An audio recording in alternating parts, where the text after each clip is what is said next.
Hi, friends. Welcome to the fifth and final video in my Advent series. Thank you to all of you who've been following this. We have looked at the peace proclaimed by the angels. We've looked at the faith of Abraham. We have looked at the hope that Zechariah and Elizabeth had in the angel Gabriel's foretelling of the birth of John the Baptist. We have looked at purity through the story of Mary and Joseph. And now we are going to look at perseverance through the story of the Magi, who follow a star to come and worship the newborn king. You can read all about it in chapter 2 of Matthew. If you haven't done that, take a minute to do it right now. Now, if you spend time researching the Magi who visited Jesus, Mary, and Joseph, you're going to find that pretty much every culture that has been touched by the gospel in Europe, Asia, North Africa, they all lay claim to sending at least one of the Magi. And that's pretty interesting because we are told that the Magi are from the east, and not every country is east of Israel, is it? At the end of the chapter, we are also told that they return to their country. That's singular. We don't know which country, and we don't know if it's merely assumed by Luke that they're all from the same place. You know, we really know very little about the Magi that we read about in chapter 2. If we're simply to use the term Magi, we can, in an overly simplistic way, trace them back to the Medes and the Persians. But that doesn't mean that they came from Persia, because we can from there broaden the search by taking into account that ultimately the Magi that grew out of the Medes developed into a hereditary priesthood that basically became court magicians for rulers all over the known world. We can broaden this term further to consider that the Magi label may have simply been conferred on anyone that performed a similar but difficult to define function from an exotic land.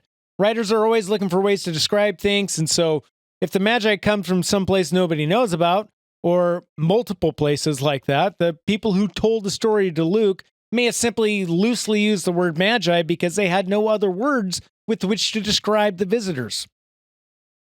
I like broadening the term. I see no harm in giving cultures a license to claim one of the Magi. Jesus is the point of the story. If God really cared about this detail, he would have recorded the names of the Magi. He would have told us where they came from. I think that the fact that this stuff isn't recorded gives us a license to have fun with it. Whoever these Magi are, they clearly pay attention to the stars because they see a star that inspires them to leave their land or lands. And eventually they sweep into Jerusalem and they start talking. They get people's attention. They start asking about this newborn king. Word reaches King Herod, and King Herod becomes disturbed, and all of Jerusalem becomes disturbed with him because Herod is an absolute nightmare of a tyrant. If he gets disturbed, everybody's disturbed. Today we know him as Herod the Great because he truly was one of the greatest builders in ancient times. But he was also mad for power. So much so that by the time we get to him in this story, he has already had one of his wives executed. He has executed 2 of his own sons because he thought they might be threats to his power. I mean, if you look a few years beyond the story that we're reading, when he is on his deathbed, Herod orders mass executions to ensure that there will not be cheering on the day that he dies. This is the man whom the Magi greet when they sweep into the court, and they ask where they might see the newborn king. Herod plays it cool to gather information, but he is not overjoyed that the Savior is here. He's concerned that there's a new rival for the throne, and after God warns the Magi in a dream to not return to Herod, Herod orders the execution of all boys in Bethlehem and the surrounding territory who are 2 years old and younger. Of course, Jesus escapes this because the Lord also warned Joseph to flee to Egypt. After Herod dies, the family returns, but they stay in the backwater province of Galilee because Herod's son is still on the throne.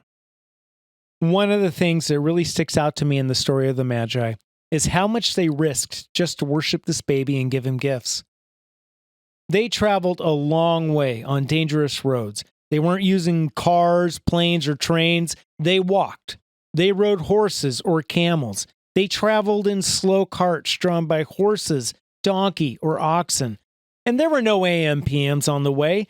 They risked starvation, dehydration, injury, being robbed, being killed, all to see the newborn king. They may have had to ask permission from their employer just to leave. Their employer very well may have been somebody powerful. They may have had family that they had to decide whether to drag along or leave behind. Neither option would have been very attractive. We know from what's told in the Bible that the timeline from when they see the star to when they arrive in Herod's court is somewhere in the neighborhood of 2 years. Of course, that doesn't mean that they'd been traveling for 2 years. We don't know how long they prepped, packed, recruited fellow travelers. Did they hire soldiers to accompany them? The possibilities are endless. And every possibility I just mentioned doesn't account for the journey back or the getting back into the swing of their old lives once they do return. It all leads to the one thing that we do know.